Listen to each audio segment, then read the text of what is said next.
କହିବେ ଟିକେ ପରିଚୟଟା ଦିଅନ୍ତୁ।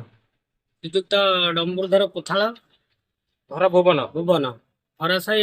ଆଚ୍ଛା, କଣ କରନ୍ତି ଆପଣ? ବ୍ୟବସାୟ ଚା ଦୋକାନ? ବ୍ୟବସାୟ ତ ଆଗରୁ ସେ ମ୍ୟୁଜିକ ଫ୍ୟୁଜିକ କରିଥିଲି, ତବଲା ଫବଲା ବଜଉଥିଲି ହାତରେ। ନାଇଁ, ଆଗରୁ କଳା କଳା ବୃତ୍ତି ଥିଲା? ଆଜ୍ଞା, କେବେଠାରୁ ଥିଲା? ସେ ହବ 28 ବର୍ଷ। କୋଉ ଇଏରେ ଥିଲେ ଆପଣ କଳା ବୃତ୍ତିରେ? ଆଗେ ତବଲା ହେରିକା ବଜଉଥିଲି, ହାତରେ ବଜେଇଲା ଫଳରେ ଏଇ ସବୁ ଜିନିଷ ଈଶ୍ୱରଙ୍କ କଳା। ତାପରେ ପାଟିରେ ଗୁଣ ଗୁଣ ହେଲା ପରେ ଏସବୁ ଗୋଟେ ଶବ୍ଦ ବାହାରିଲା।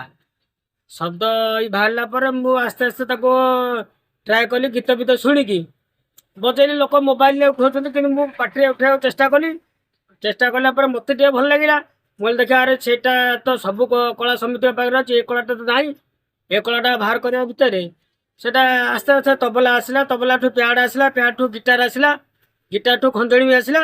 ଏଇସବୁ ପ୍ରକାର ସ୍ୱର କରି ମୁଁ ବଜେଇଲି। ଆଉ ସବୁ ଛୁଇଁଲା, ସେ କହିଲା ଆଉ ତ ବଢିଆ ହଉଛି।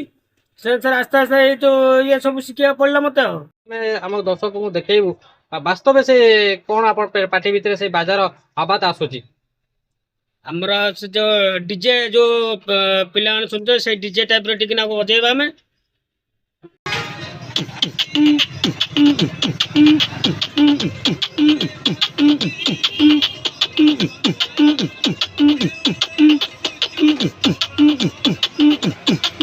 ଇଏ ଆମର ଗଲା ଡିଜେ ମ୍ୟୁଜିକ। ଗୀତ ହେଲେ ଆଉ ଅନ୍ୟ ପ୍ରକାର ବି ଆସିବ। ତାପରେ ଗିଟାର ବେସ୍ ଗୋଟେ ଅଛି, ସେ ଗିଟାର ବେସ୍ ଦେବା ଆମେ। ଦେଖିବା।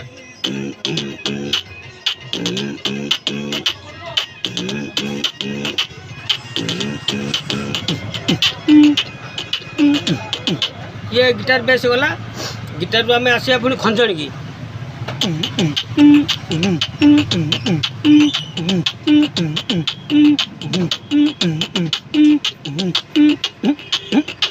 ଇଏ ଖଞ୍ଜଣି, ତାପରେ ତବଲା ଖଣ୍ଡି ତବଲା ଦିଆ।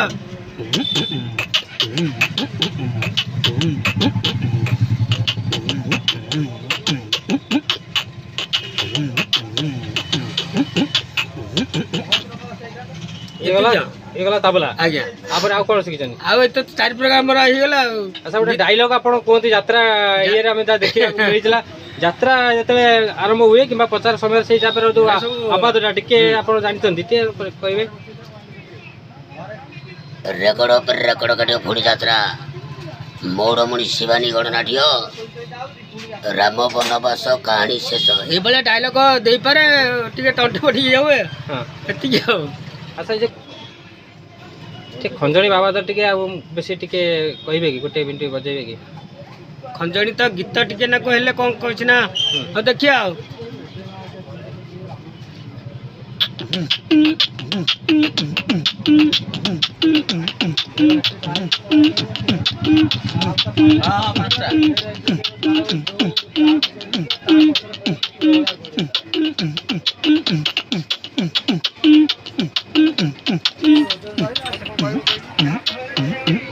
ଧନ୍ୟବାଦ ରମର ବାବୁ।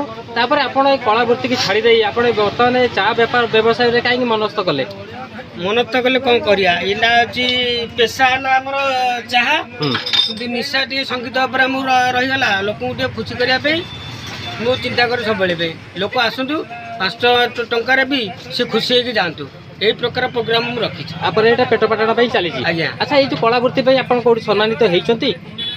ସମ୍ମାନିତ ତ କରିନଥିଲେ, କିନ୍ତୁ ଏବେ 8ଗଡ଼ ମୁଁ ଯାଇକି ସମ୍ମାନିତ ହେଇକି ଆସିଛି। ଆଉ ଆପଣ ପଛପଟେ ଯାହା ଦେଖିବାକୁ ମିଳୁଛି, ଏକ ଗୋଟେ ମାନପତ୍ର ଆପଣଙ୍କ ପାଖରେ ଥୁଆ ହେଇଛି। ଆଜ୍ଞା, ସେଟା ଟିକେ ଆମକୁ ଦେଖେଇ ପାରିବେ କି? କୋଉ ଜାଗାରେ ପୁରସ୍କୃତ ଆପଣ ପାଇଥିଲେ?